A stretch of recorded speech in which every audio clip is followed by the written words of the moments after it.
Hi, this is Gold River. Thank you for checking out my YouTube channel. This is a comprehensive guide to tuning with the DSP in your car. This is going to be geared towards the intermediate and beginner level. So we're going to touch on everything you need to know to understand what the DSP is, what it does, how it works, how to tune with it. I'm just going to try to put everything in one place in this series of videos. Information is scattered throughout forums, throughout various videos, and in some cases, it's just really hard to find the answers. And a lot of times, you don't even know what questions to ask. So this is always a learning process for me. I made a video previously. I made some mistakes, so I want to clear that up, clear up some of those mistakes. I've been speaking to some very skilled tuners and learning a lot from them, and I want to convey everything I've learned. But if you see anything that's inaccurate, please let me know and I'll go and fix it. So let's talk about what the DSP does and the benefit that it gives you. So I'm sitting in my truck right now, and it's really a horrible environment for sound quality. You've got sound waves bouncing off of the glass, hitting the plastic and the seat, and speakers everywhere, and you're getting all these reflections. Sometimes those frequencies reflect and they meet back with other sound waves. They can combine and be additive, where you can get a peak, or they might be, because of the phase being opposite, you might end up with a dip in certain frequencies. And this is happening throughout the frequency range.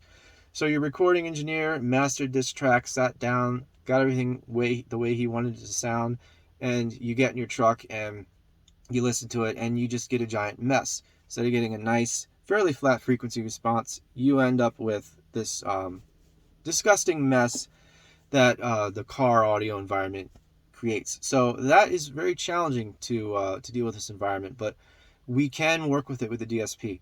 And I think that's what makes this hobby so fun, is this environment. It's not like you can just go on the internet and read about a great set of home theater speakers and put them in your house and it's probably going to sound good.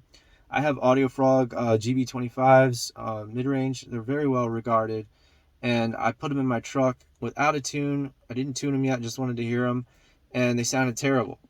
And they're expensive. They're supposed to be great speakers, but because I didn't have them tuned yet, they sounded absolutely horrible. It was very harsh and hard to listen to.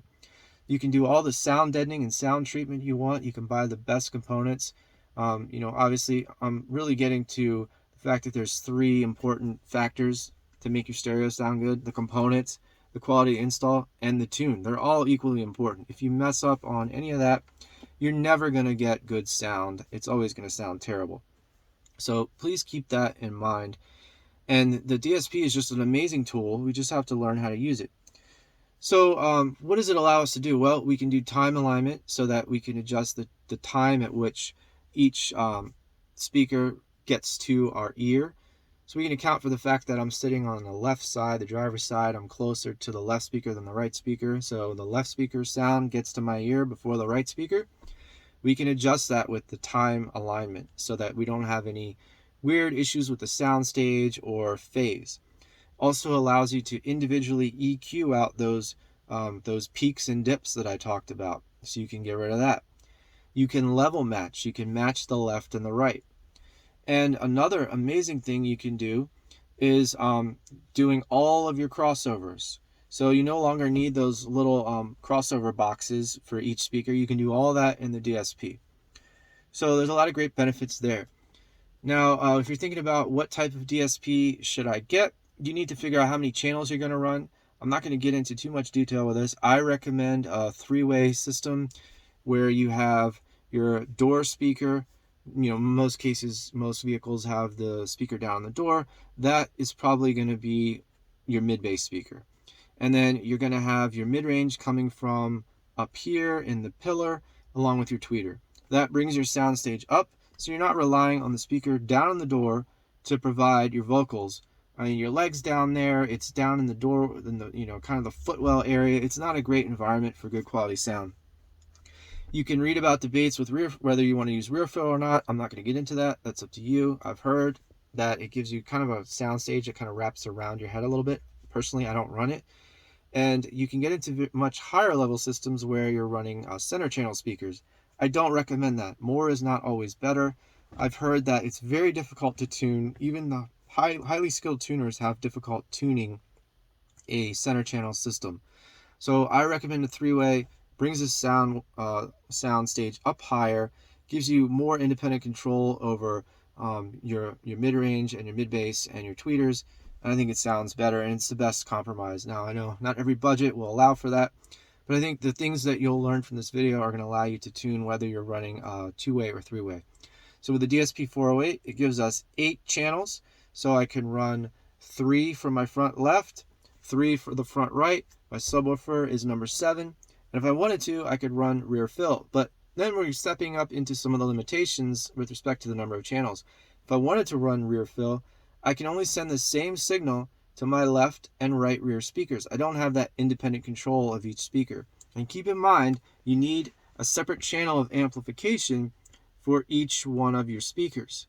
So you got more amps, you've got more power wire to run, you've got more wires running everywhere.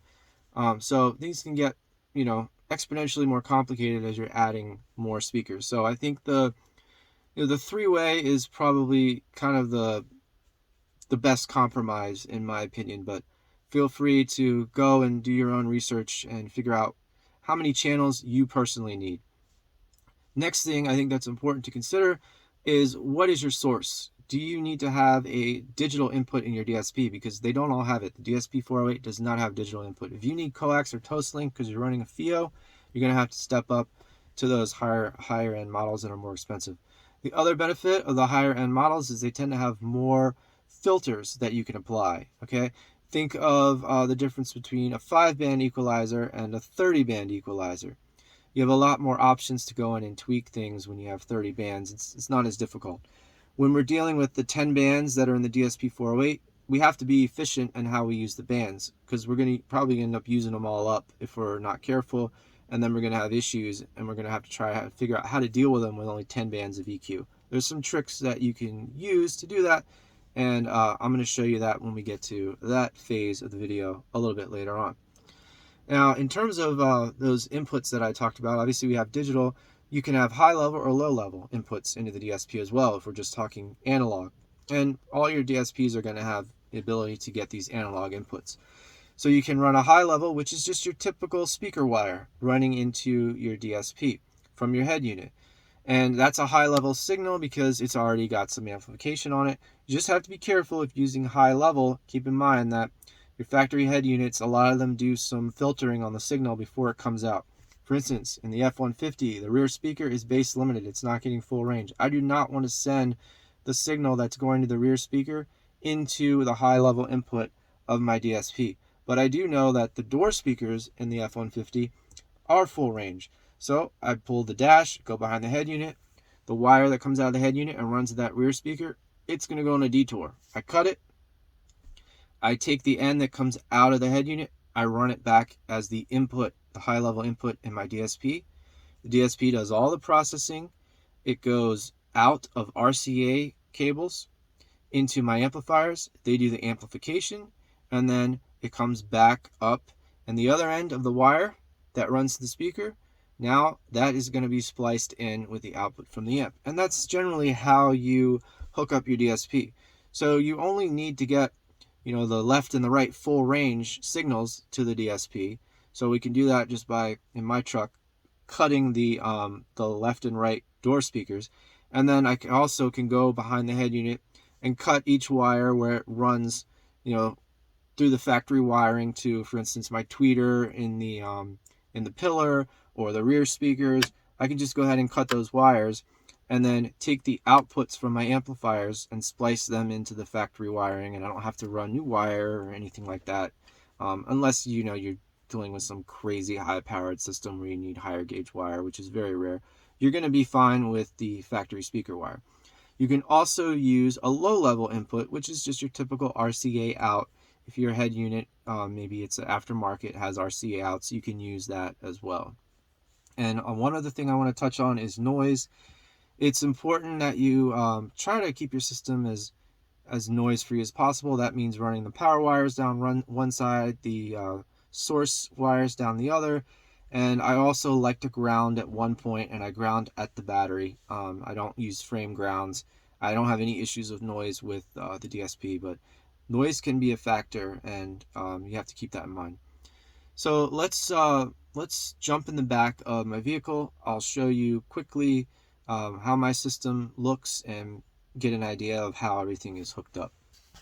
Oh, and before I do that, this is my GB25 up here. Apologies that I'm losing light here, but we'll try to get this video in. I know it's a little bit dark. That's the GB60 in the door. My sales are coming tomorrow. You can see where that bolt is coming out. And here's the factory sales. So these are going to be popped off, and I have some sales coming, so my tweeter is going to go in that panel there. And pretty cool that those are coming tomorrow. Kind of excited about that. All right, so that's out of the way. Let's jump in the back. All right, so this part I've been able to do a little bit of cable management. This is my distribution block. This is, I think, 1 gauge wire running directly from the battery, and then we have it distributed out to sub amp DC audio 2.0K. I also have this smaller power bus bar terminal that's really low powered stuff. Like I have a voltmeter back here, and the DSP 408 is getting power off of that. And then down here, this is the mess that I'm not proud of, that I still need to do work on. So please excuse this disgusting mess. And you can even see here that I just twisted 2 wires together. I mean, how bad is that? But we're going to make all that look nice, zip tied, tech flexed, heat shrunk, and soldered, and all that good stuff. So this amp here is driving my door speakers. This is a 4-channel, so I got 2 extra channels I'm not using here. This amplifier here is driving the mid-range speaker in the A pillar, and it's also going to be driving my tweeter. This is a Morel, and here's my sub back here. It's a JL12W7 in a big box, tuned low. Sounds pretty good. I like this sub a lot. And over here, just tossed in here in the back, like it's completely just been thrown around, is my DSP 408. So how's this all working? Well, we have on the right side inputs. Here are our 4 RCAs. These are our low-level inputs. We also can get high-level inputs from this wire bundle here. Everything's color-coded, so some of these wires are turn-on, some are power, and then we've got the high-level inputs coming in. Then these are the outputs for all the channels, and they're running into our amps here. We've got going into this guy here and here.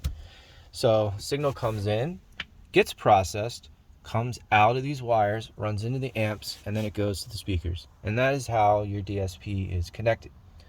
So there's a couple of different ways we can control this guy. Here, you can connect via USB to your computer, and you can also use your phone. There's a little Bluetooth thing that plugs into the back of this DSP 408.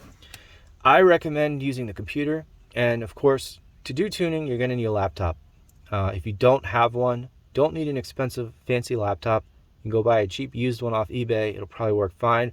I've even used one from like 15 years ago to do some tuning when, in a pinch, and it works. So you don't need crazy high-powered stuff, but I think you do need a laptop. Trying to do this stuff on the phone is really difficult, and you're going to need to run Room, the Room EQ wizard. You're going to need to connect your microphone and all that stuff, which we're going to get into later. All right, so this is, I think, is a good place to stop. You get a good idea of what the DSP does, how it connects into your system, how to figure out which one to buy, and we're going to get into some basic setup in the next video. I'm going to screen capture and show you me going into the menu here, the DSP 408, and putting stuff in here. Then we're going to go into microphones, different methods you can use to measure, and we're just going to go through the whole process until finally we actually get this thing tuned up and get it sounding good. All right, thank you for watching, and take care.